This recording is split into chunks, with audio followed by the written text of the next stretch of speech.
Ladies and gentlemen, a lot of people say that Barack Obama has been very disappointing as a president of the United States. Well, in the run-up to his election as president, during the campaign, he made a speech to AIPAC, the America-Israel Public Affairs Committee, the most powerful lobby in the United States, the Zionist lobby. And in the course of that speech, among other things that they really liked to hear, he said that Jerusalem must remain the undivided capital of the Jewish state.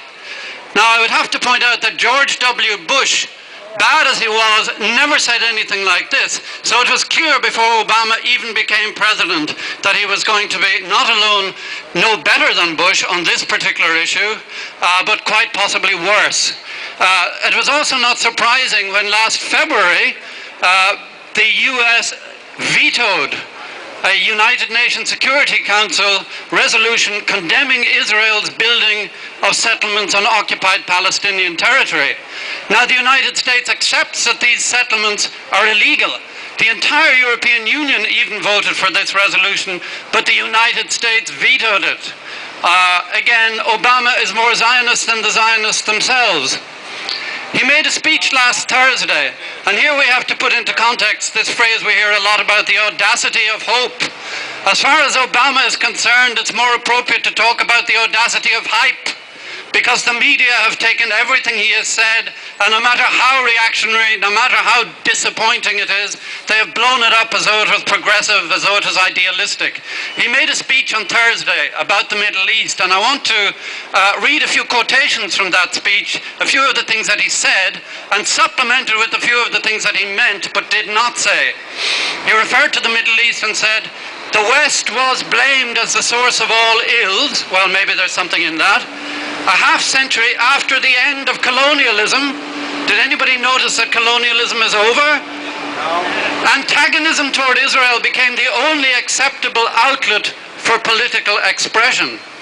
But antagonism against Israel is antagonism against Israeli colonialism. It's against Israeli brutality. It's against the illegal settlements. It's against the occupation. It is against the killing. Obama is trying to pretend that this stuff does not exist, that people are just resentful, that they're perhaps anti-Semitic. He continued, "We will not tolerate aggression across borders." He did not add, "unless Israel is the aggressor." "We support the freedom of peaceful assembly and freedom to choose your own leaders, whether you live in Baghdad or Damascus, Sana'a or Tehran." He did not add, "but if you live in Gaza, you may not choose your own leaders. If you live in the illegally annexed Golan Heights of Syria, you may not have freedom of assembly without being shot dead by Israel, upon which we will say absolutely nothing." He went on, "The Syrian government must stop shooting demonstrators and allow peaceful protests, but not the Israelis. Palestinians will never realize their independence by denying the right of Israel to exist. But he does not demand that Israel should accept the right of Palestine to exist, or that Israel should accept that Palestinians have any kind of rights whatsoever." He went on, "The basis of negotiations is clear: a viable Palestine and a secure Israel. A secure Israel, as though Israel can be secure without the Palestinians having any kind of security, because not once in this speech, where he referred to Israel's security over and over again, not once did he mention that the Palestinians have any right to security. A lot of fuss is being made out of the fact that he mentioned the 67 borders, and that Israel would have to, he implied that Israel would have to return to the 67 borders, but he didn't say that. He said the 67 borders with agreed swaps. What are these agreed swaps?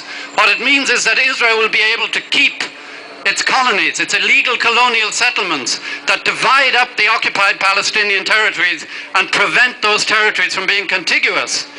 He went on, "Withdrawal of Israeli military forces should be coordinated with the assumption of Palestinian security responsibility in a sovereign, non-militarized state." Now, I don't know what dictionary he uses. I don't know where he gets his definition of the word sovereign, but it does not include non-militarized. The Palestinians are not to have the right to defend themselves, but they have security responsibility. The security responsibility, obviously, is not to their own people, but to the oppressor, to Israel, across the border, which, in defense of its so-called security, presumably will be able to bombard the Palestinians whenever they feel like it. How can one negotiate, asked Obama, with a party that has shown itself unwilling to recognize your right to exist? And again, of course, he is referring to Hamas, but he could equally be referring to Israel. And finally, he said, our own nation, the United States of America, was founded through a rebellion against an empire. Now, what he refuses to acknowledge is that what is happening in the Middle East today, the so-called Arab Spring, is also a rebellion against an empire, and it is a rebellion against the American empire.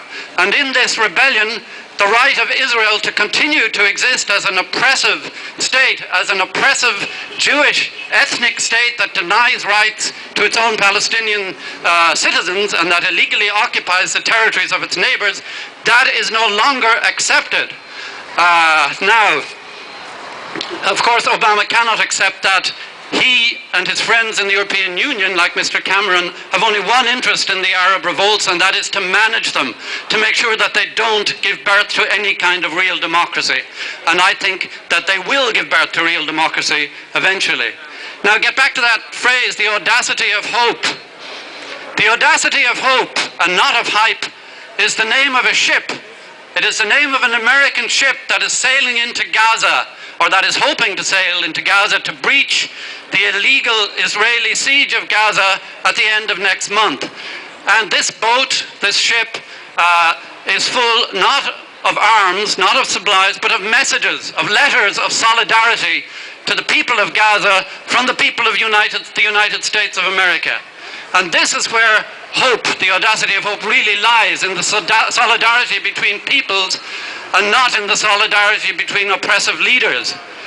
Following the slow awakening of Latin America, and let's not forget that Obama supported the coup that overthrew the democratically elected president of Honduras, Zelaya. George Bush had completely ignored Latin America and Central America, but Obama has backed a coup, a military coup in the old style. Following the slow awakening of Latin America, the awakening of the Middle East, the awakening of the Arab and Islamic world is happening. It is going to continue happening. It is a great pity that Obama will not be part of this process, that a man who traces his political lineage to Martin Luther King instead backs a racist state, a state that has Jim Crow laws against its Arab population, a state that in many ways resembles the American South prior to Martin Luther King.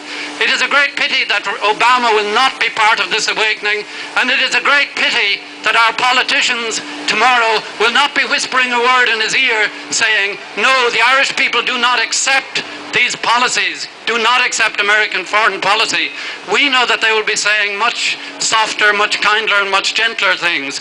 But we are here, and as long as international solidarity mounts, and it is mounting, as long as we support campaigns of boycott, divestment, and sanctions against the rogue Israeli regime, then there is hope, and we can be audacious and continue to hope. Thank you.